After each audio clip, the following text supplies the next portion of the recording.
Hello guys, it's me Anupama. എല്ലാവർക്കും വീഡിയോയിലേക്ക് സ്വാഗതം. ഇന്ന് നിങ്ങളുമായി ഷെയർ ചെയ്യാൻ പോകുന്ന വിഷയം വാട്സ്, മലയാളത്തിൽ ആനത്തയമ്പ് അല്ലെങ്കിൽ അരിമ്പാറ എന്ന് പറയും. ഇതെന്ന് വെച്ചാൽ ഹാർഡായിട്ട് തരി പോലെ കുറച്ച് റഫായിട്ട് വരുന്ന സ്കിൻ ഗ്രോത്തിനെയാണ് വാട്സ് എന്ന് പറയുന്നത്. ഇതൊരു വൈറൽ ഇൻഫെക്ഷനാണ്. ഹ്യൂമൻ പാപ്പിലോമ വൈറസ് എന്നുള്ളൊരു വൈറസാണ് ഇൻഫെക്ഷന് കാരണം. എല്ലാ ബോഡി പാർട്സിലും ഉണ്ടാവുമെങ്കിലും മോസ്റ്റ്ലി കയ്യിലും കാലിലൊക്കെയാണ് കാണപ്പെടുന്നത്. ബൈ ടച്ചിലൂടെയാണ് ഇത് സ്പ്രെഡ് ആവുന്നത്. പിന്നെ ഇതിന് ഉപയോഗിക്കാവുന്ന നല്ലൊരു പെയിൻലെസ് ട്രീറ്റ്മെൻറ്റ് എന്ന് പറയുന്നത് വെരുമൽ സൊല്യൂഷനാണ്. ഇതെന്ന് വെച്ചാൽ ഫ്ലൂറോയുറാസിൽ ആൻഡ് സാലിസിലിക് ആസിഡ്, ഇങ്ങനെ 2 ഇൻഗ്രീഡിയൻറ്റിൻ്റെ കോമ്പിനേഷനാണ് ഇതിലുള്ളത്. വെരുമൽ എന്ന് പറഞ്ഞാൽ ഒരു സൊല്യൂഷനാണ്. അതിൽ അപ്ലൈ ചെയ്യാൻ വേണ്ടിയിട്ട് ഒരു അപ്ലിക്കേറ്റർ ബ്രഷ് ഉണ്ടാവും. അത് ഉപയോഗിച്ചിട്ട് മാത്രം വാട്സിന് എക്സാക്റ്റ് വാട്സിന് മേലെ മാത്രം ബ്രഷ് യൂസ് ചെയ്തിട്ട് അപ്ലൈ ചെയ്യുക. നൈബറിങ് സ്കിന്നിനൊന്നും ആവാൻ പാടില്ല. സ്കിന്നിനെ ഡാമേജ് ആക്കും. അസിഡിക് സൊല്യൂഷൻ അല്ലേ, അതുകൊണ്ട് ഡാമേജ് ആവും. പിന്നെ ബ്രോക്കൺ സ്കിന്നാണെങ്കിൽ അതിന് മുമ്പേ നിങ്ങൾ വാട്സ് റിമൂവ് ചെയ്യാൻ വേണ്ടിയിട്ട് അതിനെ കട്ട് ചെയ്യാനുള്ള ശ്രമിച്ച് ബ്രോക്കൺ ആയിട്ടുണ്ടെങ്കിൽ ഒന്ന് ഹീലാവാൻ വെയിറ്റ് ചെയ്യുക. അതിനുശേഷം മാത്രം ഹീലായതിന് ശേഷം മാത്രം അപ്ലൈ ചെയ്യുക. ബ്രോക്കൺ സ്കിന്നിൽ അപ്ലൈ ചെയ്യാൻ പാടില്ല.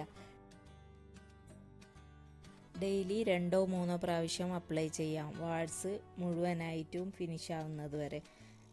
ലൈക്ക് 2 to 3 വീക്സ് വരെ എടുക്കും വാട്സ് മുഴുവനായിട്ട് പോകാൻ വേണ്ടിയിട്ട്. പിന്നെയെന്ന് വെച്ചാൽ ചിൽഡ്രൻസിൽ ബിലോ 12 ഇയേഴ്സിൽ ഉപയോഗിക്കാൻ പാടില്ല. സെൻസിറ്റീവ് സ്കിന്നുള്ള ഏരിയ ലൈക്ക് കഴുത്ത്, മുഖം, ജനറ്റൽ ഏരിയ അവിടെ ഒന്നും അപ്ലൈ ചെയ്യാൻ പാടില്ല. ഓക്കെ. വെരുമൽ ഒരു ഇൻ്റർനാഷണൽ ബ്രാൻഡാണ്. വേറെയും ഒരുപാട് ബ്രാൻഡ്സ് അവൈലബിൾ ആണ്. കോളോമാക്ക്, അവോമാക്ക്. നാട്ടിലാണെങ്കിൽ വേറെ ബ്രാൻഡ്സ് ആയിരിക്കും. ഏതായാലും ഉപയോഗിക്കാവുന്നതാണ്. പിന്നെ വേറൊരു ഫോർമുലേഷൻ പ്ലാസ്റ്ററായിട്ട് വരുന്നുണ്ട് വാട്സിൻ്റെയും കോണിൻ്റെ ഒക്കെ ട്രീറ്റ്മെൻറ്റിന് വേണ്ടിയിട്ട്. കോൺ എന്ന് പറഞ്ഞാൽ ആണി വരുന്നെന്ന് പറയുന്നില്ലേ കാലിൽ, അതാണ് സംഭവം.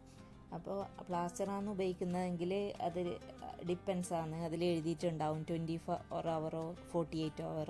അതിനനുസരിച്ചിട്ട് അപ്ലൈ ചെയ്യുക. ഒരു 8 hours അപ്ലൈ ചെയ്യുക. പിന്നെ ഉള്ളത് ജെനിറ്റൽ വാട്സ്, അതായത് സ്വകാര്യ ഭാഗത്തുണ്ടാകുന്ന വാട്സാണ്. ഇത് അൺപ്രൊട്ടക്റ്റഡ് സെക്ഷൽ കോണ്ടാക്റ്റിലൂടെയാണ് മെയിൻലി വരുന്നത്. ഇതിനുള്ള ട്രീറ്റ്മെൻറ്റ് എന്ന് വെച്ചാൽ ഒരു ബ്രാൻഡ് പറയാം, അൾഡാര ക്രീം 5% ഇവിടെ അവൈലബിൾ ആയിട്ടുള്ള മെഡിസിനാണ്. ഇത് സാഷറ്റായിട്ട് വരുന്ന മെഡിസിൻ ക്രീമാണ്. തിൻ ലെയറായിട്ട് എവിടെയാണോ വാട്സ് ഉള്ളത് അവിടെ അപ്ലൈ ചെയ്യുക. രാത്രി അപ്ലൈ ചെയ്യുക, രാവിലെ വാഷ് ചെയ്ത് കളയുക. ഡെയിലി അപ്ലൈ ചെയ്യാൻ പാടില്ല. വീക്ക്ലി 3 ടൈംസ് അപ്ലൈ ചെയ്യുക അണ്ടിൽ വാട്സ് ഗോൺ. ദെൻ 16 വീക്കിൽ കൂടുതൽ അപ്ലൈ ചെയ്യാൻ പാടില്ല. അതിനുള്ളിൽ തന്നെ നോർമൽ വാട്സൊക്കെ പോവും. അതിൽ പോകുന്നില്ലെങ്കിൽ നിങ്ങൾ ഡെർമറ്റോളജിസ്റ്റിനെ കാണുക. പുതുതായിട്ട് നൂതനമായിട്ടുള്ള ഒരുപാട് ട്രീറ്റ്മെൻറ്റ്സ് ഉണ്ട്. ലേസർ ട്രീറ്റ്മെൻറ്റ്സ്, ക്രിയോതെറാപ്പി എന്നൊക്കെ പറഞ്ഞിട്ട് വാട്സിൻ്റെ ട്രീറ്റ് ചെയ്യാം. കൂടുതൽ വാട്സ് ഉണ്ടായിട്ടും ചികിത്സിക്കാതെ ഇരുന്നാൽ ക്യാൻസർ വരെ അത് ആവാനുള്ള സാധ്യതയുണ്ട്. സെർവിക്കൽ, പെനൈൽ, വജൈനൽ ക്യാൻസറൊക്കെ ആവാൻ സാധ്യതയുണ്ട്. പിന്നെ ഈ അൾഡാര ക്രീം എന്ന് പറഞ്ഞാൽ 12 years ബിലോ ചിൽഡ്രനിൽ ഡോക്ടർ പറയാതെ യൂസ് ചെയ്യാൻ പാടില്ല. പിന്നെ ബ്രോക്കൺ സ്കിന്നിൽ, ഡാമേജ് ആയിട്ടുള്ള സ്കിന്നിലും യൂസ് ചെയ്യാൻ പാടില്ല. ഇത്രയൊക്കെയാണ് വാട്സിനെ കുറിച്ച് പറയാനുള്ളത്. വീഡിയോ ഇഷ്ടമായെങ്കിൽ സബ്സ്ക്രൈബ് ചെയ്യാനും കമൻറ്റ് ചെയ്യാനും ലൈക്ക് ചെയ്യാനും മറക്കരുത്. Thank you so much for watching my video.